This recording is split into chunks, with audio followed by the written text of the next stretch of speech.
the fall of Venice, Napoleon, and the Treaty of Campo Formio. In April 1797, the bells of St. Mark still rang over a city that had survived for more than 1,000 years. Venice had outlived crusades, plagues, invasions, and the rise and fall of dynasties. Its merchants had once controlled the trade routes of the eastern Mediterranean.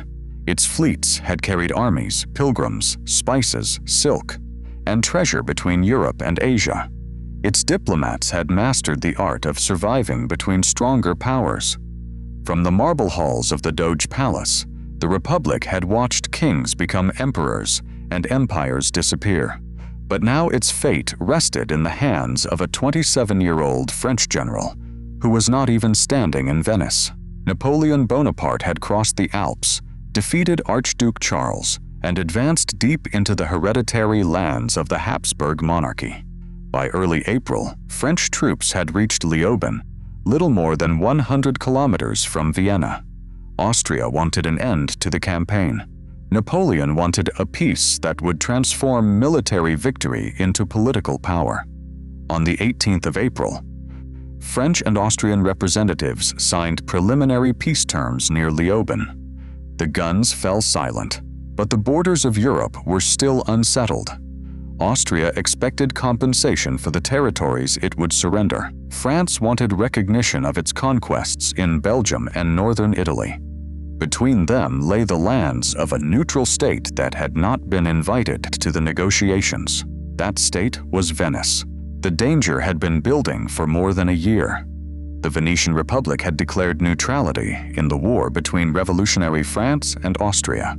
On paper, neutrality offered safety. In practice, Venice possessed exactly the territory both armies needed. Its mainland provinces stretched across northern Italy from Bergamo and Brescia, in the west to Verona, Padua, Friuli, and the approaches to the Alps in the east. Every French advance and every Austrian retreat crossed Venetian soil. Neutrality, therefore, became less a shield than an invitation to violation. French soldiers occupied Venetian towns, requisitioned food, demanded accommodation, and used fortresses that officially belonged to a government at peace. Austrian columns did the same whenever the military situation allowed them. Venetian officials protested, delayed, and attempted to satisfy both sides without committing to either. Each concession made the Republic appear weaker. Each hesitation encouraged local factions to act for themselves. The problem was not simply that Venice lacked courage. Its ruling class understood that open war against France could bring the enemy fleet and army to the lagoon. Open cooperation with France could expose Venice to Austrian retaliation and revolution from within. The Republic's political system had been designed for cautious deliberation, secret diplomacy, and gradual compromise. Napoleon's method was the opposite. He created crises faster than Venetian institutions could resolve them. The contrast was brutal. Venice measured policy in generations. Napoleon measured opportunity in days. By the spring of 1797, the ancient Republic was also divided. Some patricians believed neutrality could still preserve the state. Others wanted military resistance. Democratic activists, inspired by the French Revolution, wanted to replace aristocratic government with representative institutions. On the mainland, resentment against Venetian officials mixed with enthusiasm for political change. In the countryside, many people feared French requisitions and anti-clerical revolution more than they disliked Venice. There was no single Venetian response because there was no single Venetian interest. Napoleon understood this division.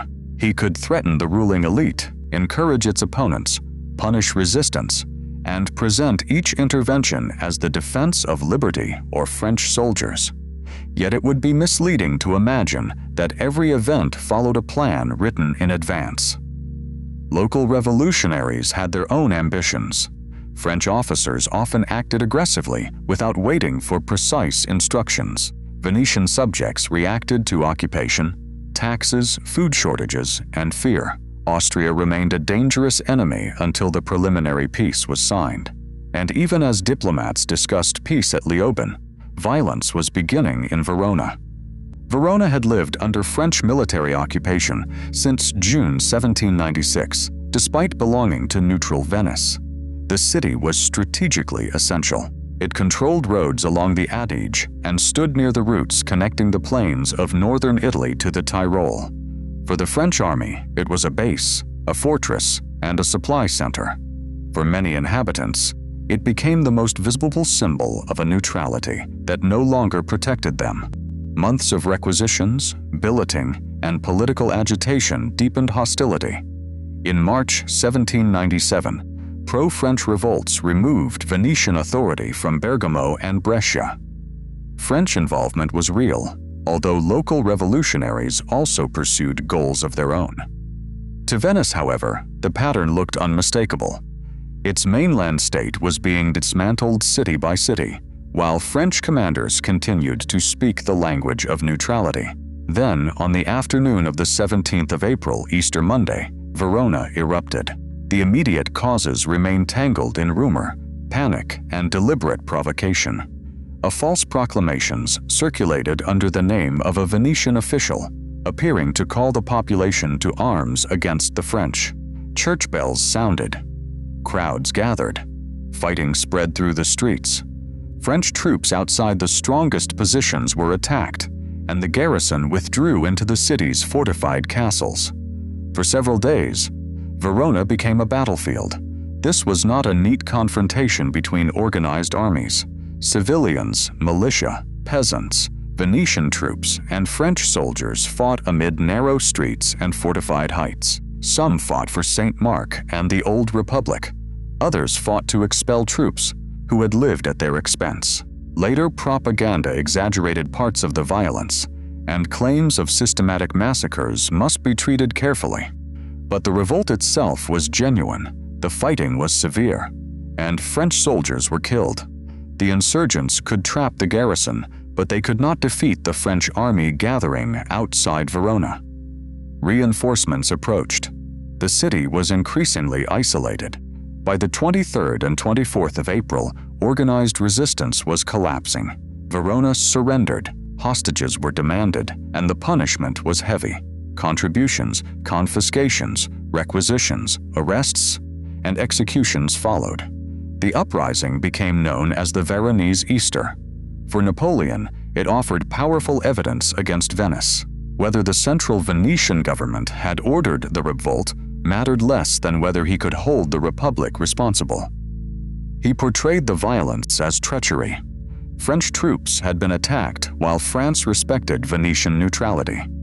In reality, French forces had already occupied Venetian territory and supported political upheaval within it.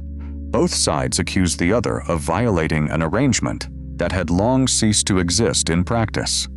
3 days after the uprising began, another incident intensified the crisis.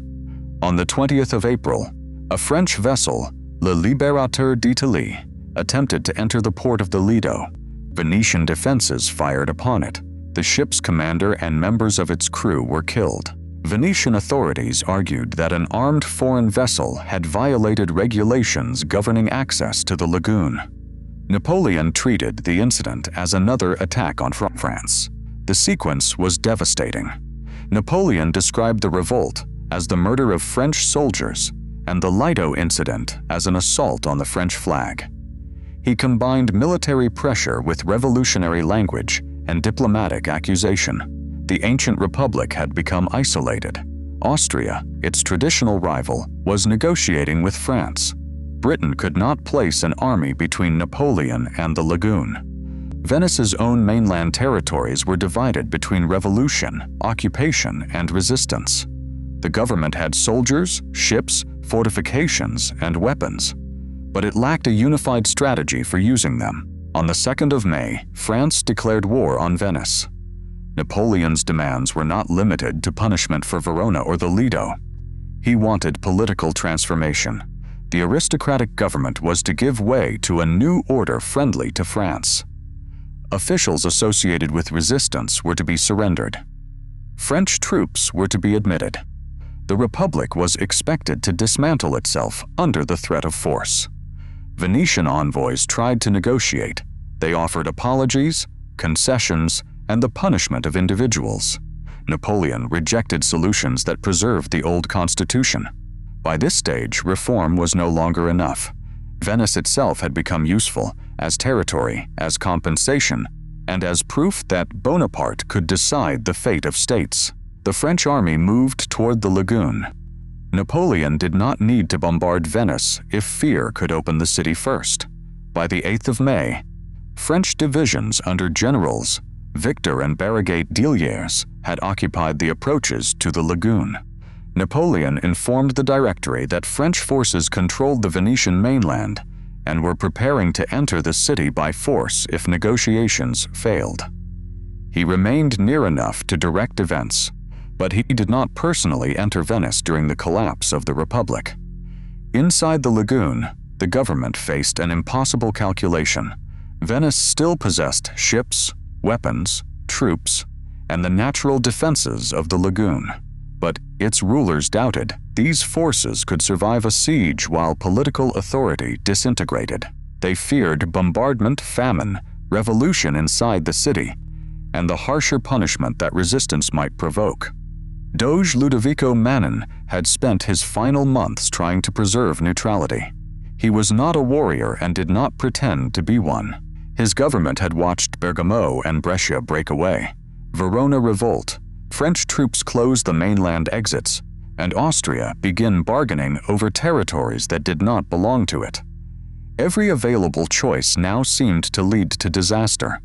On the 12th of May, 1797, the Great Council met for the last time. Only 537 patricians were present, fewer than the number normally required for a valid decision. Outside the Doge Palace, rumors moved faster than facts.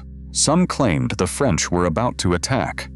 Others feared that Venetian Democrats would seize power. The council considered demands that amounted to the abolition of the existing state.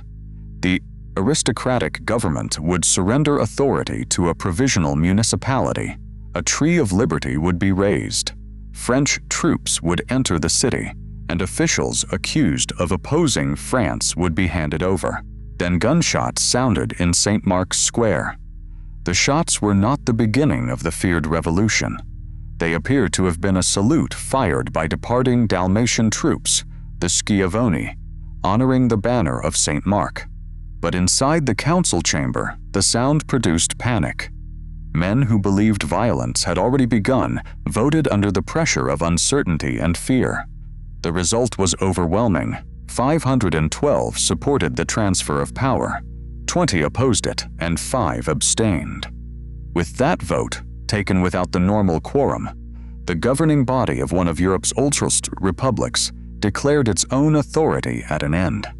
When the decision was announced, sections of the crowd shouted for St. Mark and the Republic, not for French liberty. Venetian flags appeared and houses associated with local Jacobins were attacked. But armed patrols soon restored order. The Republic still possessed loyal subjects, but its government no longer believed it could coordinate or protect them. Its leaders chose surrender because they feared battle would destroy Venice without saving the state. Ludovico Manin laid aside the symbols of office and withdrew into private life. There would be no next dough. The provisional municipality claimed to represent a democratic transformation. The old emblems of aristocratic authority were removed. A tree of liberty rose in St. Mark's Square. Revolutionary ceremonies announced that the people had been freed from oligarchy. But the freedom of the new government was sharply limited. It existed because a foreign army demanded its creation. French troops entered Venice under Barragate d'Illiers in the middle of May. Napoleon congratulated his general but warned him not to make independent political declarations. Venice was too valuable, and the diplomatic situation too delicate for local commanders to improvise. This detail reveals how far Napoleon's authority had expanded. He was no longer merely directing divisions on a battlefield. He was supervising proclamations, constitutions, negotiations, ports, and the transfer of sovereignty. He decided which language would be presented to Europe and which local actions might interfere with a wider settlement. The city had not been conquered in a great amphibious assault. There had been no final battle beneath the winged lion. The Republic had been surrounded, divided, threatened, and induced to abolish itself. Yet surrender did not protect Venice from exploitation. French occupation arrived beneath the symbols of revolution. It also arrived with military demands. The provisional municipality attempted to remove aristocratic privilege and present the fall of the old government as a popular liberation. Some Venetians sincerely welcomed reforms that the old patrician system had resisted. But Venice was not allowed to determine the limits of its own revolution. French authorities took control of military assets, ships, weapons, money, and supplies. The arsenal, once the industrial heart of Venetian sea power, was disarmed and stripped. Works of art and cultural objects were selected for transfer to France. The bronze horses of St. Mark, themselves trophies brought to Venice centuries earlier, were removed and sent to Paris. Symbols of the winged lion were destroyed or pulled down as emblems of the abolished Republic. To French officials, such seizures could be presented as contributions from a defeated oligarchy and as the movement of masterpieces toward the Universal Museum in Paris. To Venetians, they were the visible price of occupation. The contradiction was unmistakable. France proclaimed liberty while extracting money, supplies, art, and weapons. It encouraged republics while subordinating them to French strategy. Napoleon did not invent every contradiction of revolutionary France, but he proved exceptionally skilled at using them. Revolutionary language weakened hostile governments. Military victory made new institutions possible. Requisitions sustained the army. Art and money rewarded France. New republics created buffers and allies. If principles conflicted with strategy, strategy usually won. During the summer of 1797, a new political map took shape in northern Italy. The Cisalpine Republic united former Austrian Lombardy with territories drawn from other Italian states, including lands that had belonged to Venice. It possessed a constitution modeled upon that of France and was officially described as independent. In reality, its survival depended upon French military power. For Italian Democrats, the Cisalpine Republic still represented genuine hope. Yet Venice offered a warning. Sister republics would be protected when they served France and rearranged when diplomacy required it. The Venetian provisional government did not know that its future would be measured in months. Austria had surrendered Lombardy and accepted the loss of the Austrian Netherlands, or Belgium, to France. Vienna demanded compensation. The most obvious compensation was the territory of the defeated Venetian Republic. Napoleon was prepared to give Austria the city of Venice and much of its eastern dominion, while France and the Cisalpine Republic retained strategically useful territories farther west and overseas. Venetian democracy was therefore trapped between public ceremony and secret diplomacy. Trees of liberty stood in the squares, while negotiators discussed handing those same squares to the Habsburg monarchy. The arrangement was not yet complete. The preliminaries at Leoben had ended active campaigning, but months of bargaining followed. Borders, fortresses, islands, rivers, debts, and recognition of new republics all had to be defined. Austria did not intend to accept every French demand simply because Archduke Charles had retreated. It remained a great power with armies, resources, and influence across the Holy Roman Empire. Napoleon also had to consider Paris. The Directory was the legal government of France. Its representatives and instructions could not simply be ignored. But distance, military success, and control of information gave Bonaparte unusual freedom. He sent victories, money, art, and political advice back to France. His army was loyal to him. His reputation made him valuable to the regime and potentially dangerous to it. In September, France underwent another political crisis. Royalist influence had grown through elections, threatening the Directory. Bonaparte provided support to the anti-royalist faction and sent General Augereau to Paris, where troops helped carry out the coup of 18 Fructidor on the 4th of September.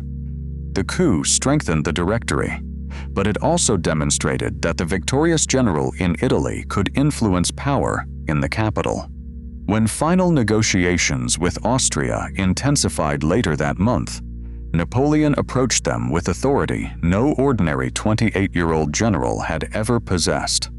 Across the table sat Count Ludwig von Cobenzl, an experienced Austrian diplomat. The next battle would be fought without cannon, but entire populations would still be moved by its outcome. The negotiations around Udine were a contest of pressure, patience, and controlled threat.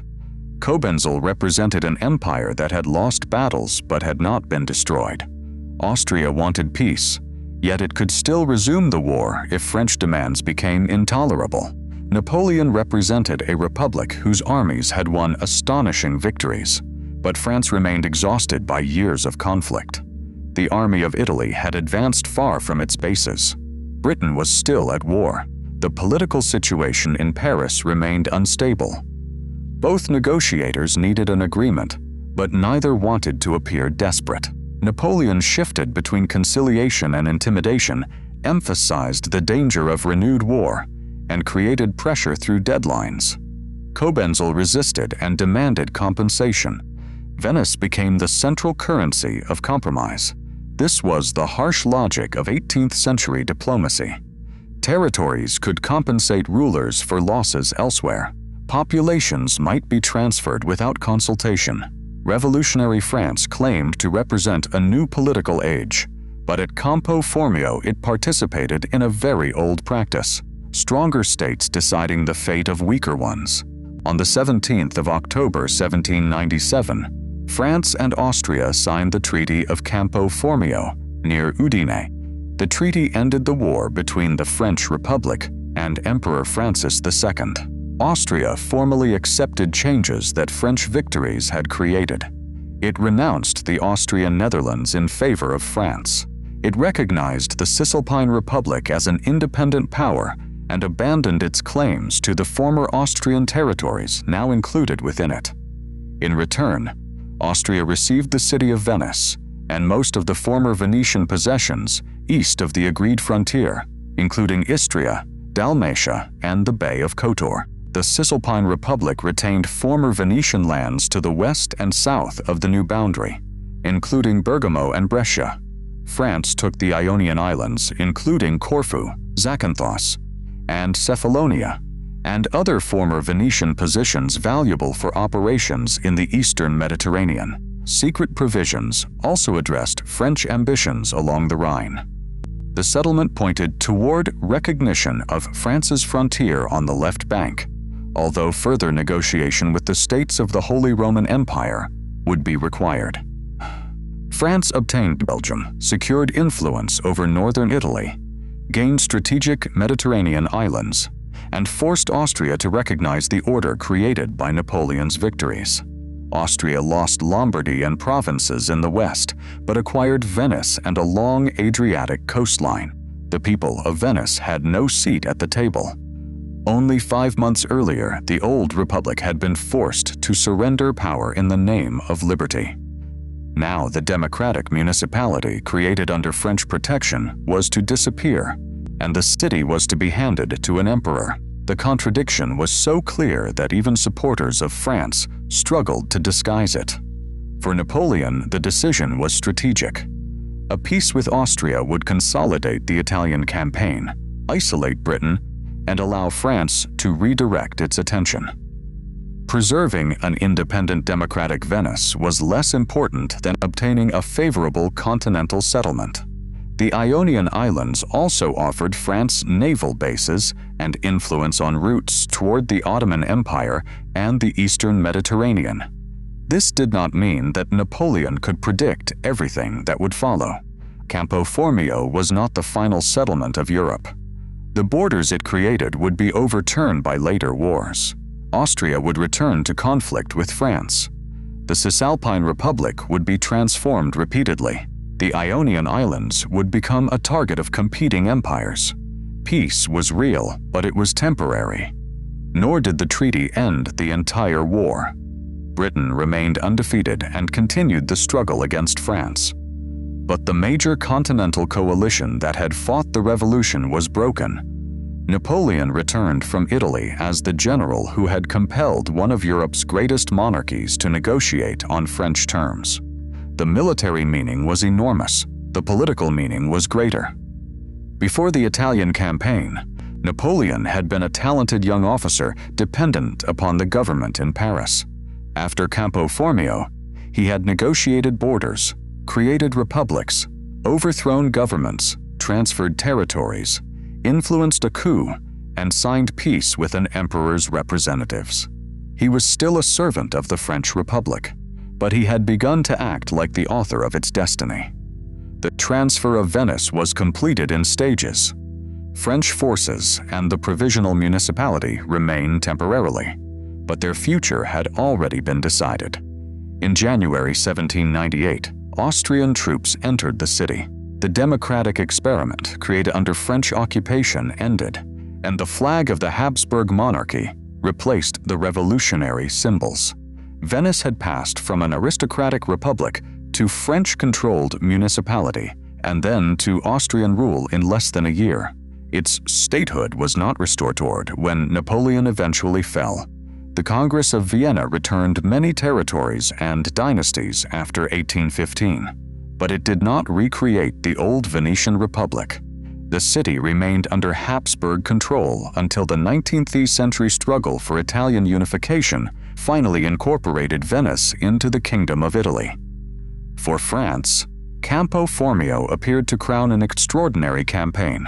Napoleon had taken command of a hungry, poorly supplied army in March 1796. In little more than 18 months, he had defeated Piedmont, Sardinia, driven Austria from Lombardy, survived repeated attempts to relieve Mantua, forced the Papal States to make peace, crossed the Alps, threatened Vienna, and redesigned northern Italy. He had also discovered something about power. Victory created its own authority. The Directory could issue instructions, but a general who controlled the army, the battlefield, the dispatches, and the negotiations could shape the choices available to the government. Paris might approve, modify, or criticize his actions, but it could not easily abandon the man whose victories brought peace, revenue, and public celebration. Napoleon returned to Paris in December 1797 as a national hero. He cultivated the image of a disciplined Republican general and was elected to the Institut de France, presenting himself not merely as a soldier, but as a man of science and administration. The Directory now faced an uncomfortable problem. Keeping its most famous general in Paris was dangerous, but giving him another army was dangerous too. Britain remained at war, protected by the Channel and the Royal Navy. Napoleon inspected preparations for an invasion, but France could not easily control the sea long enough to carry an army safely across. Napoleon began searching for another route to strike British power. The Ionian Islands acquired at Campo Formio pointed east. French influence in Italy opened Mediterranean ports. Reports from diplomats, merchants, and officers described Egypt as a strategic gateway between Europe, the Ottoman world, and the routes leading toward India. If Britain could not be defeated directly across the Channel, perhaps its commerce and empire could be threatened indirectly. The idea of an Egyptian expedition was not Napoleon's invention alone. French strategists had considered Egypt before, but after Italy, Bonaparte possessed the reputation and political weight to transform an old proposal into an enormous military operation. The road to Egypt therefore began not at the pyramids, but at the negotiating table of Campo Formio. The settlement had given Napoleon proof that war and diplomacy could be used together to remake nations. It had given France islands and positions in the Mediterranean. It had removed Austria from the conflict, at least temporarily, and it had left Britain as the great enemy still beyond his reach. In 1797, Venice learned the cost of that method. A republic nearly 11 centuries old, had survived attacks from sea and land. It finally fell through internal division, military intimidation, revolutionary upheaval, and diplomatic exchange. Napoleon recognized the moment and used it to elevate himself from victorious general to European statesman. Napoleon had crossed Italy, broken Austria's armies, and signed a peace that redrew the map. Now he looked beyond Europe. Across the Mediterranean stood Egypt, an ancient land ruled in the name of the Ottoman Sultan, dominated locally by Mamluk warriors, and positioned along the imagined road to Britain's empire in India. The Italian campaign had made Napoleon famous. The expedition to Egypt would make him legendary, or destroy everything he had built. Before we leave 1797 behind, tell us what you think.